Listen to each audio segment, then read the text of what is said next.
The Battle of Mogadishu, October 3, 1993. It was supposed to be a routine mission, snatching two high-value targets and getting out quickly. But the mission went sideways. One of the targets escaped. Reinforcements arrived, and soon dozens of U.S. Rangers and Delta Force operators found themselves surrounded, pinned down, and under heavy fire. Soon news spread around the world that Americans were trapped and fighting for their lives. It was one of the largest military engagements since Vietnam. It was terrifying. It was desperate. It was also a complete victory. Nobody outside the city knew it, but Delta Force had come to save the day. This is the story of one of the deadliest days in Delta Force history and why a Hollywood movie simply couldn't do it justice.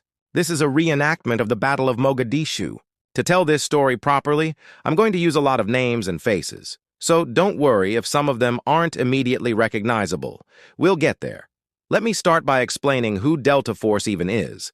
Delta Force is a highly classified unit within the U.S. military whose main purpose is to carry out sensitive counterterrorism missions across the globe. Since its creation in 1977, Delta has operated in some of the most hostile environments on Earth, eliminating key members of terrorist organizations, rescuing hostages, and gathering vital intelligence.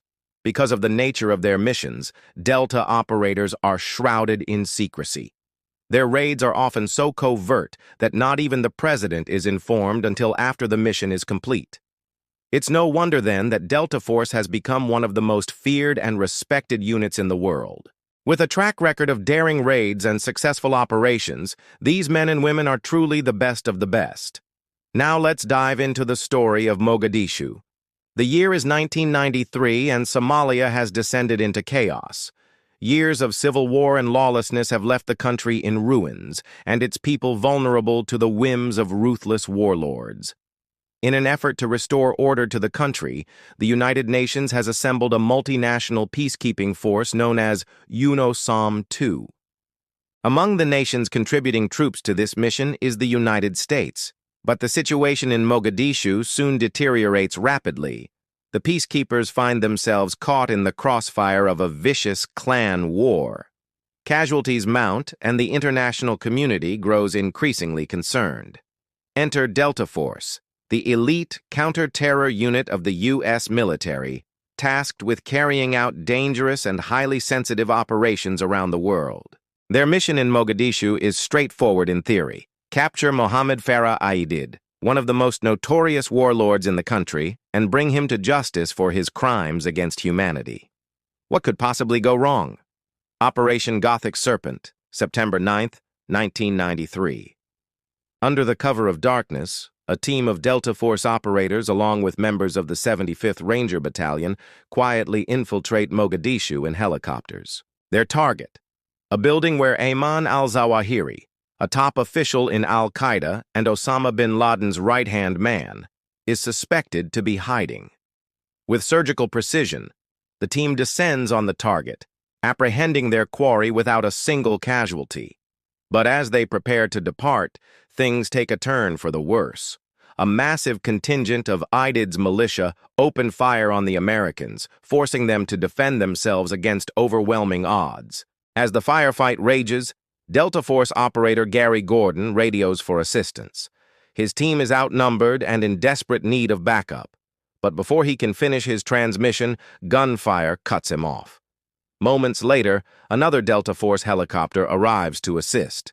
But just as they prepare to engage the enemy, they too come under fire and are forced to retreat. In the ensuing chaos, contact is lost with both aircraft. As the situation spirals out of control, the remaining Delta operators find themselves surrounded and pinned down by the militia. Just when it seems like all hope is lost, reinforcements arrive in the form of two AC-130 gunships. The massive aircraft unleash a torrent of firepower on the militia, giving the Delta operators a much-needed respite. But as the battle drags on, it becomes clear that the Americans are in serious trouble. The death toll begins to climb and the wounded grow increasingly desperate.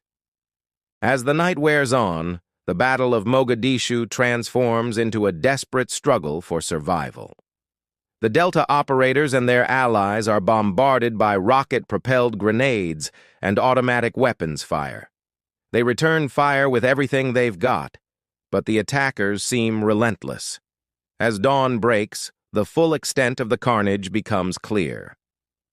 2 of the Delta Force helicopters are down, their crews either dead or missing. Dozens of Somali militiamen lie dead on the ground, and the surviving Delta operators are exhausted and running low on ammunition.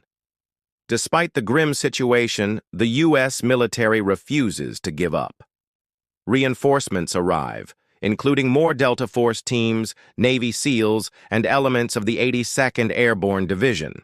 Together, they form a massive convoy that pushes toward the burning wreckage of the downed helicopters in an attempt to recover the survivors.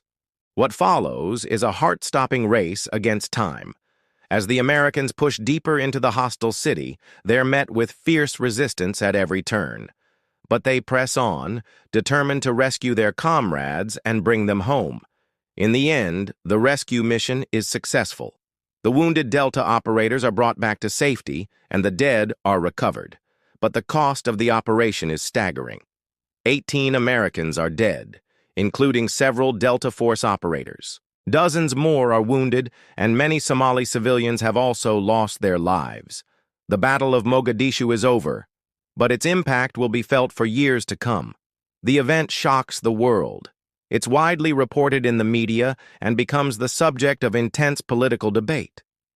Many argue that the U.S. military was in too deep in Somalia and should withdraw immediately. Others maintain that the operation was a necessary and justified intervention in a humanitarian crisis. In the aftermath of the battle, sweeping changes are made to U.S. military doctrine and tactics. New protocols are established for conducting such dangerous operations, and greater emphasis is placed on intelligence gathering and risk assessment. But perhaps the most lasting impact of the Battle of Mogadishu is the legacy of the fallen. The 18 Americans who lost their lives in the conflict are remembered as heroes. Their sacrifice serves as a reminder of the dangers faced by those who serve in the military's most elite units and the importance of honoring their service and sacrifice.